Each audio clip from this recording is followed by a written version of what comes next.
नमस्ते। मैं प्रोफेसर स्वरा। आज हम पढ़ेंगे लघु कथाएं जो कि लिखी हुई है श्रीमती संतोष श्रीवास्तव इन्होंने। उनका जन्म 23 नवंबर 1952 में हुआ है। उनकी कृतियां हैं बहके बसंत तुम, बहके ग्लेशियर, दबे पाव प्यार, ख्वाबों के पहरन ये उनका उपन्यास रहा है और फागुन के मन ये उनका ललित निबंध संग्रह रहा है। उनकी विशेषता लेखन कार्य की है नारी की अस्मिता, नारी की पहचान यही रही है। और विधा जो है लघु कथा है। ये लघु कथा यानी बहुत सारी कथाओं का संग्रह। यहाँ पे जीवन की कथा जो होती है, जीवन का सार, जीवन का आनंद, दुख जो है बहुत सारे कम शब्दों में प्रस्तुत करने की कला ये लघु कथा में होती है। वैसे देखा जाए बहुत बड़ी बड़ी कहानियां जो होती है, ये कहानियां भी हमें जिस प्रकार आनंद देती है वैसे ही बहुत सारी लघु कथाएं हमें आनंद देती हैं। अब यहाँ पे दो कथाएं यहाँ पे बताई हुई है जो कि है एक पहली उषा की दीपावली और दूसरी है मुस्कुराती चोर। ये दो कथाएं जो है उनमें बहुत सारा बोध हमें मिलता है। कम शब्दों में बहुत ज्यादा बात यहाँ पे उन्होंने बताने की कोशिश की है। वो क्या है हम देखते हैं। पहली जो कथा है वो है उषा की दीपावली। अब यहाँ उषा नामक लड़की है जिसके घर में दीपावली का त्योहार मनाया जा रहा है।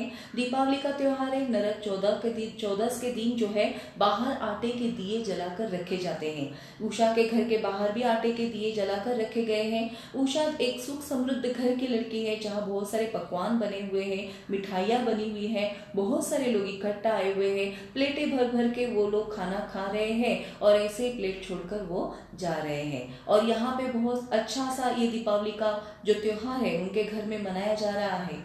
दूसरा दिन आता है। दूसरे दिन उषा जब घर के बाहर निकलती है तो वो देखती है एक साफ सफाई करने वाला लड़का जिसका नाम है बबन, जो कि उषा के कंपाउंड में हमेशा वो साफ सफाई करता है।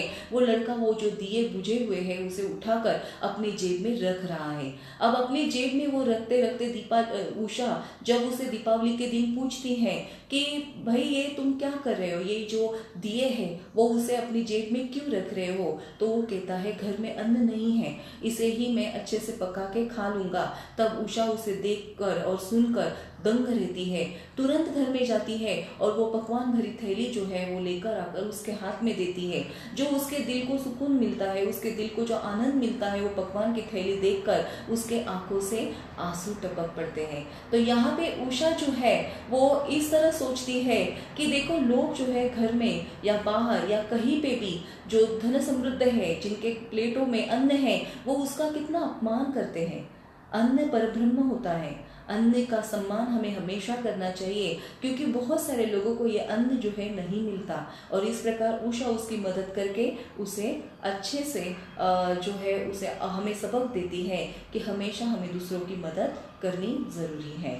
तो यहाँ पे ये पहली जो लघु कथा है, यहाँ पे उषा की दीपावली, जहाँ पे वो अन्न का जो परिहास हम करते हैं, अन्न को फेंक देते हैं, उसे छोड़कर हमें उसका सम्मान करना चाहिए। ये हमें सीख मिलती है। यहाँ ये छोटी सी लघु कथा है लेकिन बहुत सारी सीख देकर हमें जा रही है। यहाँ दूसरी कथा बताई हुई है मुस्कुराती चोट। यहाँ बबलू नामक एक लड़का यहाँ पे बताया गया है आपके पाठ्यक्रम में, जो कि बहुत गरीब है, घर की स्थिति बहुत गरीब है और वो आगे पढ़ना चाहता है। घर में माँ जो है चौका बर्तन करने जाती है और पिताजी बीमार है जो कि कमा नहीं पा रहे। यहाँ पे लड़का पढ़ना तो चाहता है, किताबें पढ़ना चाहता है, आगे भी बढ़ना चाहता है, लेकिन उसकी परिस्थिति ये सब उसे नहीं करने दे रही है। और वो एक रद्दी के दुकान पे काम कर रहा है, जहाँ पे वहाँ पे वो बहुत सारी किताबें आती है, उसे पढ़ता है और वो उसे थोड़ा पढ़ पढ़ के आगे जाने की कोशिश करता है। एक दिन ऐसे ही वो एक घर में जाता है और जहाँ पे वो जो मालकिन है वो उसे रद्दी के किताबों में बहुत सारी किताबें जो उसके लड़की के है, घर के बच्चों के हैं, वो उसे दे देती है रद्दी समझ के उसे कि भाई तुम ये ले जाओ। तो ये जो किताबें है वो देखकर बहुत प्रसन्न होता है और तब वो औरत जो है उसे पूछती है, उसके बारे में पूछती है। तब वो कहता है कि मैं पढ़ने के लिए असमर्थ हूँ और मेरी परिस्थिति उतनी नहीं है कि मैं आगे पढ़ पाऊँ। औरत को तो विश्वास नहीं होता और वो उसे कहती है ये जाके आप रद्दी में दे आओ या रद्दी आप उसे बना के लेके जाओ। लेकिन लड़का जो है वो रद्दी की दुकान पे न जाते हुए वो अपने घर जाता है। वो किताबें उसे निकाल के अच्छे से रखता है और बाकी की जो जो रद्दी है वो उसे देकर आता है। ये औरत जो है सब देख रही है, दूसरे दिन उसे जाते आते उसके हाथ में किताबें देखकर उसे बहुत अच्छा लगता है और वो उसे पढ़ाने की कोशिश करती है और कहती है कि तेरे पढ़ाई का पूरा खर्चा जो है मैं कर लूँगी। यहाँ पे वापस हमें ये सीख मिलती है कि हमारे सामने अगर बहुत सारे लोग ऐसे हैं जो परिस्थिति के कारण नहीं पढ़ पा रहे, बच्चे स्कूल में नहीं जा पा रहे हैं, तो ये औरत जो है जिस प्रकार उस बच्चे को मदद कर रही है, पढ़ाने का खर्चा उठा रही है, उसे पढ़ने की लालसा देखकर उसे भी बहुत आनंद मिला है और वो उसे पढ़ाकर आगे भेजना चाहती है, थोड़ी सी मदद करना चाहती है। तो यहाँ पे ये दोनों भी कथाओं में हमें ये पता चलता है कि हमें, अगर हमें मिला है, हमें हमारे पास सब कुछ है, हमें भगवान का दिया है, तो अगर हम किसी और की मदद करें तो हमें बहुत ही अच्छा महसूस होता है। ये लघु कथा बहुत कम शब्दों में बहुत सारी बातें बताकर गई हैं।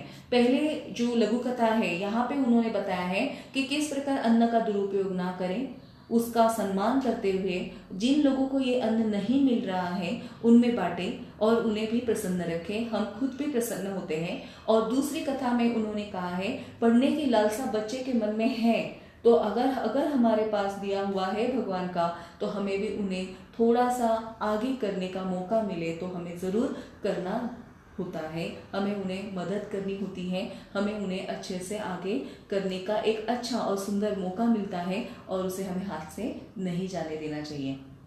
बहुत सारी बातें यहाँ पे बताई हुई हैं। आपके पाठ्यक्रम में बस ये दो जो लघु कथाएं हैं एक ही लघु कथा में समाविष्ट करके देने का प्रयास किया है। आप इसे अच्छे से पढ़ें, आपके पाठ्य बुक में पाठ्य जो है क्रम आपके दिए हुए हैं उसमें, और उनकी जो स्वाध्याय है, उनके प्रश्न उत्तर है जो है, हम अगले जो वीडियो हमारा आगे आता जाएगा हम उसमें बात करेंगे, उसको विस्तारित स्वरूप से बताने की कोशिश करेंगे। धन्यवाद।